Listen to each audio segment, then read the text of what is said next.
ওম শান্তি। 18ই জুন 2025 প্রাতমূল্যী বাপ-দাদা মধুবন। মিষ্টি বাচ্চারা, এই রুদ্র জ্ঞান যজ্ঞ স্বয়ং রুদ্র ভগবান রচনা করেছেন। এতে তোমরা নিজেদের সবকিছু সহা করো, কেননা এখন ঘরে ফিরে যেতে হবে। প্রশ্ন: সঙ্গম যুগে কোন ওয়ান্ডারফুল খেলা চলতে থাকে? উত্তর: ভগবানের দ্বারা রচিত এই যজ্ঞেই অসুরেরা বিঘ্ন ঘটায়। সঙ্গম যুগে এই ওয়ান্ডারফুল খেলা চলতে থাকে। এইরকম যজ্ঞ সমগ্র কল্পে পুনরায় আর রচিত হয় না। এটাই হলো স্বরাজ্য প্রাপ্ত করার জন্য রাজস্ব অশ্বমের যজ্ঞ। এতেই বিঘ্ন আসে। ওম শান্তি। তোমরা এখন কোথায় বসে আছো? এটাকে স্কুল অথবা ইউনিভার্সিটিও বলতে পারো। এটা হলো বিশ্ববিদ্যালয়, যার অনেকগুলি ঈশ্বরীয় শাখাও আছে। বাবা এসে সব থেকে বড় ইউনিভার্সিটি খুলেছেন। শাস্ত্রতে রুদ্র জ্ঞানযজ্ঞের নাম লেখা আছে। এই সময় বাচ্চারা, তোমরা জানো যে শিব বাবাই পাঠশালা অথবা ইউনিভার্সিটি খুলেছেন। উচ্চ থেকে উচ্চ বাবা এখন পড়াচ্ছেন। এটা তো বাচ্চাদের বুদ্ধিতে স্মরণ রাখতে হবে যে ভগবান আমাদেরকে পড়াচ্ছেন। তার এই যজ্ঞ রচিত হয়েছে। এই যজ্ঞের নাম বিশ্বখ্যাত রাজস্ব অশ্বমেধ রুদ্র জ্ঞান যজ্ঞ। রাজস্ব অর্থাৎ স্বরাজ্যের জন্য। অশ্বমেধ এখানে যা কিছু দেখছো সেই সব কিছুকে তোমরা সাহা করছো। শরীরও সাহা হয়ে যায়, আত্মা তো সাহা হতে পারে না। সমস্ত শরীর সাহা হয়ে যাবে, তখন সমস্ত আত্মারা বাড়ি ফিরে যায়। এটাই হলো সঙ্গম যুগ। সমস্ত আত্মারা বাড়ি ফিরে যাবে আর শরীর এখানে শেষ হয়ে যাবে। এই সব কিছু হলো ড্রামা। তোমরা এই ড্রামার নিয়মে চলছো। বাবা বলছেন যে আমি রাজস্ব যজ্ঞ রচনা করেছি। এটাও ড্রামার প্ল্যান অনুসারে রচিত হয়েছে। এইরকম বলা যাবে না যে আমি যজ্ঞ রচনা করেছি। ড্রামার প্ল্যান অনুসারে বাচ্চারা তোমাদেরকে পড়ানোর জন্য কল্প পূর্বের ন্যায় এই জ্ঞান যজ্ঞ রচিত হয়েছে। আমি রচনা করেছি এটাও সঠিক নয়। ড্রামার প্ল্যান অনুসারে রচনা করা হয়েছে। কল্প কল্পে রচনা করা হয়। এই ড্রামা হলো পূর্ব নির্দিষ্ট। ড্রামার প্ল্যান অনুসারে একবারের জন্য এই যজ্ঞ রচনা করা হয়। এটা কোনো নতুন কথা নয়। এখন বুদ্ধিতে ধারণ হয়ে গেছে বরাবর 5000 বছর পূর্বেও সত্যযুগ ছিল। এখন পুনরায় সেই চক্রের পুনরাবৃত্তি হচ্ছে। পুনরায় নতুন দুনিয়া স্থাপন হচ্ছে। তোমরা নতুন দুনিয়াতে স্বরাজ্য প্রাপ্ত করার জন্য এখন পড়াশোনা করছো। পবিত্র অবশ্যই হতে হবে। পবিত্র সেই হতে পারবে যে ড্রামার প্ল্যান অনুসারে পূর্বকল্পেও পবিত্র হয়েছিল। তারা এখনই তৈরি হবে। সাক্ষী হয়ে ড্রামাকে দেখতে হবে, আবার পুনরায় পুরুষার্থ করতে হবে। বাচ্চারা, সবাইকে এই জ্ঞানমার্গের কথাও তোমাদের বলতে হবে। মুখ্য কথা হলো পবিত্রতা। বাবাকে ডেকেছিলে এই কারণেই যে বাবা এসে পবিত্র বানিয়ে আমাদেরকে এই ছিছি নোংরা দুনিয়া থেকে নিয়ে চলে। এখন বাবা এসেইছেন ঘরে ফিরিয়ে নিয়ে যাওয়ার জন্য। বাচ্চাদেরকে অনেক সুন্দর সুন্দর জ্ঞানের পয়েন্ট দেওয়া হয়। মুখ্য কথা পুনরায় বাবা বলছেন মনমনা ভব। পবিত্র হওয়ার জন্য বাবাকে স্মরণ করতে থাকো। এটা ভুলে যেও না। যত স্মরণে থাকবে ততই তোমাদের লাভ হবে। তোমাদের দৈনন্দিন চার্টও রাখতে হবে, না হলে তো তোমরা অন্তিম সময় ফেল করে যাবে।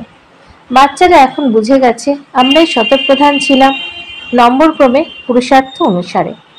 যে আত্মা শ্রেষ্ঠ হয় তাকে অনেক পুরুষার্থ করতে হয়, স্মরণে যাত্রায় থাকতে হয়। এটা তো বুঝে গেছো যে আর খুব অল্প সময় অবশিষ্ট আছে, পুনরায় সুখের দিন আসবে। বরাবর আমাদের অসীম সুখের দিন আসবে। বাবা একবারের জন্য এই কল্পের সঙ্গম যুগে আসেন, এই দুঃখধামকে সমাপ্ত করে নিজের সুখধামে নিয়ে যাওয়ার জন্য। বাচ্চারা, তোমরা জানো যে এখন আমরা ঈশ্বরী পরিবারের মধ্যে আছি, তারপর আমরা দৈবী পরিবারে যাব। এই সময়ের গায়ন আছে যে সঙ্গমই হলো পুরুষোত্তম শ্রেষ্ঠ হওয়ার যোগ। বাচ্চারা, তোমরা জানো আমাদেরকে এখন অসীম জগতের বাবা পড়াচ্ছেন। পরবর্তীকালে এই কথা সন্ন্যাসীরাও স্বীকার করবেন। সেই সময়ও আসবে, তাই না? এখন তোমাদের প্রভাব ততটা বিকশিত হয়নি। এখন রাজধানী স্থাপন হচ্ছে, হাতে সময় আছে। শেষের দিকে সন্ন্যাসীরাও এসে জ্ঞান বুঝবে। সৃষ্টিচক্রের কিভাবে পুনরাবৃত্তি হচ্ছে এই জ্ঞান কারোর মধ্যে নেই। এটাও বাচ্চারা জানে।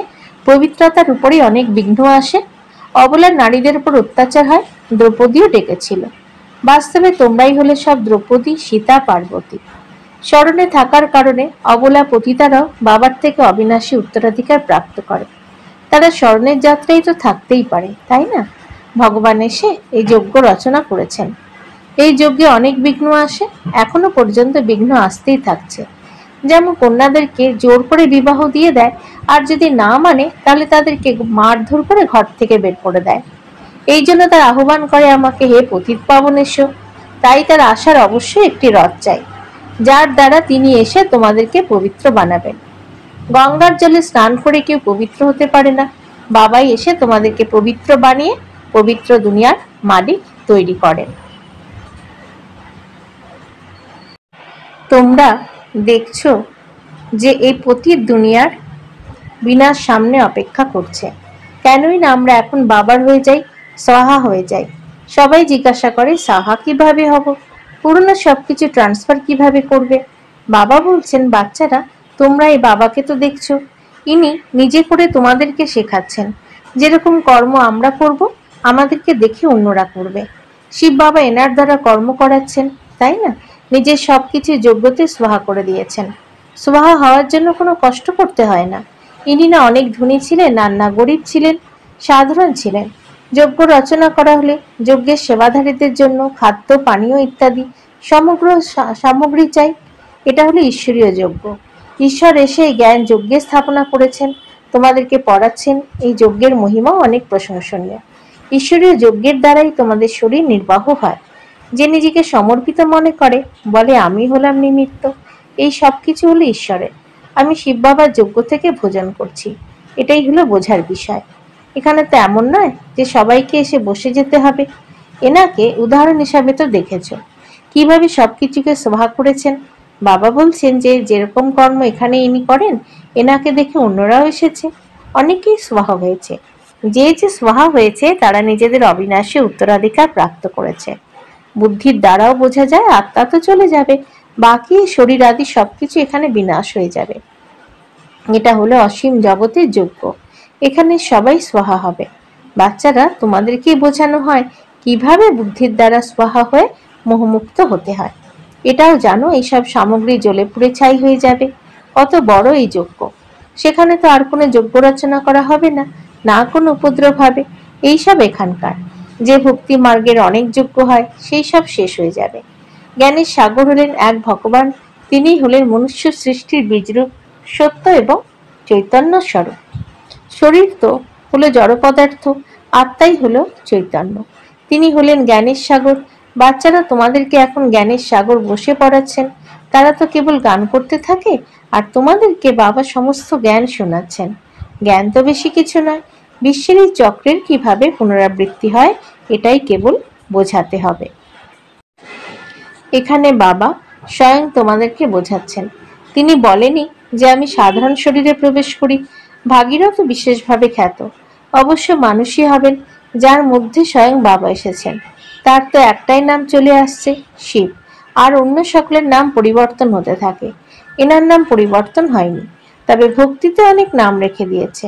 এখানে তো হলেনই শিব বাবা। শিব বাবাকে কল্যাণকারী বলা হয়ে থাকে। ভগবানই এসে নতুন দুনিয়ার স্বর্গ স্থাপন করেন, তাই তিনি হলেন কল্যাণকারী। তোমরা এখন জেনে গেছো ভারতের স্বর্গ ছিল, এখন নরক হয়ে গেছে। পুনরায় স্বর্গ অবশ্যই হবে।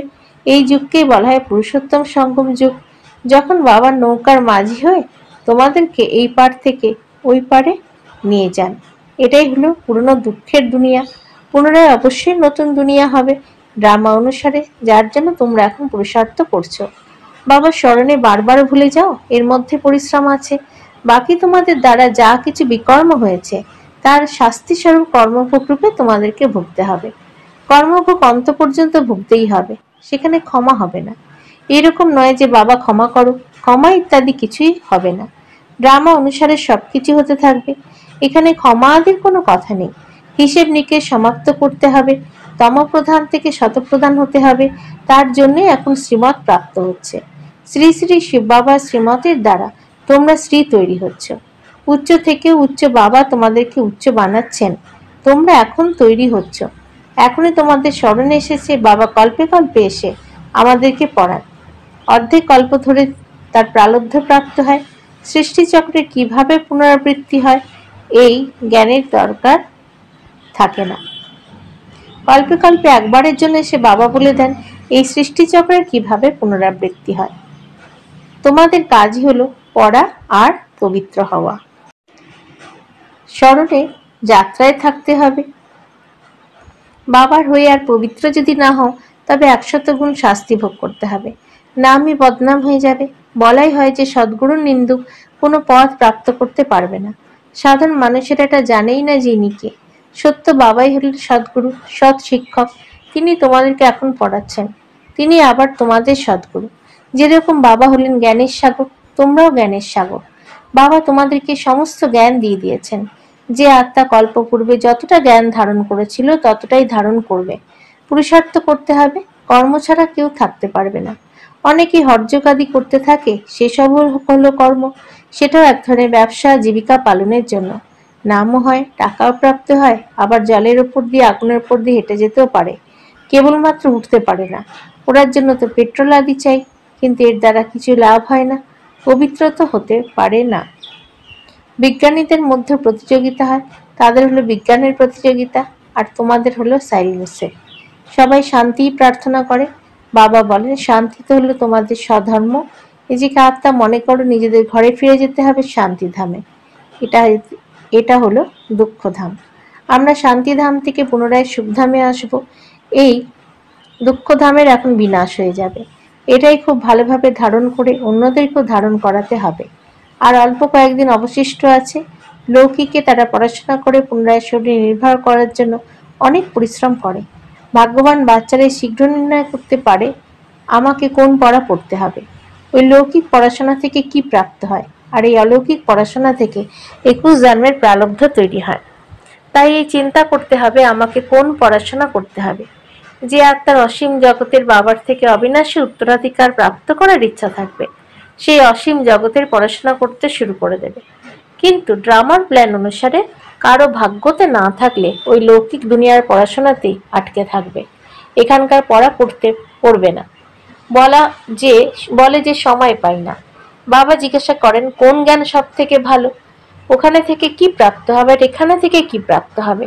তারা বলে বাবা, লৌকিক পড়াশোনা করে বিশেষ কিছু প্রাপ্ত হয় না, অল্প একটু পড়ে টাকা উপার্জন করব।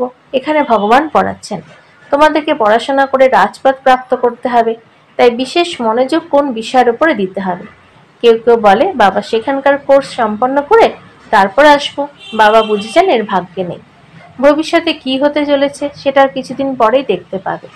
তারা বোঝে শরীরের উপর কোনো ভরসা নেই, তাই অবিনাশী উপার্জন করতে লেগে যেতে হবে। যার ভাগ্যে আছে সে নিজের ভাগ্য তৈরি করবে, সম্পূর্ণ মনোযোগ সহকারে পড়বে। আমি তো বাবার থেকে অবিনাশী উত্তরাধিকার প্রাপ্ত করেই ছাড়ব।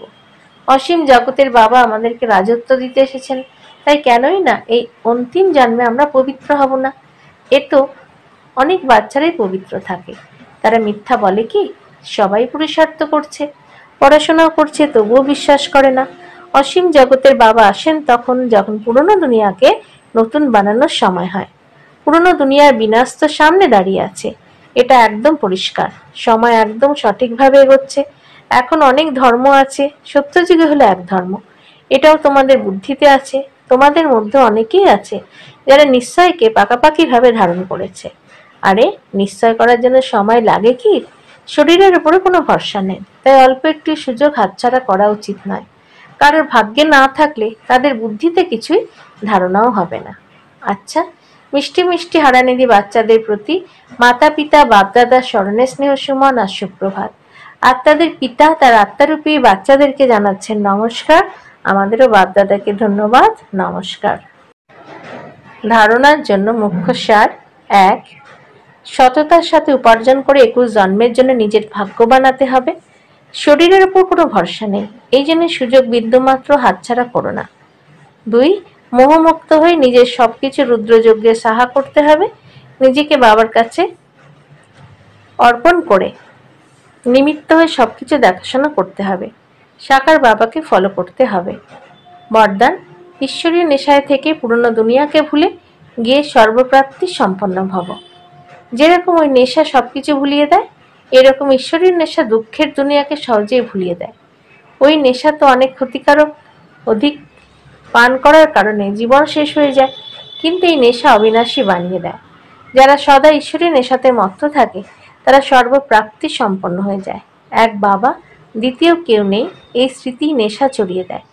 এই স্মৃতির দ্বারা সমর্থ এসে যায়। স্লোগান: একে অপরকে কপি করার পরিবর্তে বাবাকে কপি করো। অব্যক্ত ইশারা: আত্মিক স্থিতিতে থাকার অভ্যাস করে অন্তর্মুখী হও।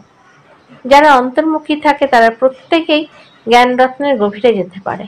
জ্ঞানের প্রত্যেক পয়েন্টের রহস্য কি, আর কোন সময়ে কোন বিধির দ্বারা তাকে কার্যে বা সেবাতে লাগাতে হবে, এইভাবেই তার উপরে মনন চিন্তন করে সে রসে চলে যাও, তাহলে নেশার অনুভূতি করতে পারবে।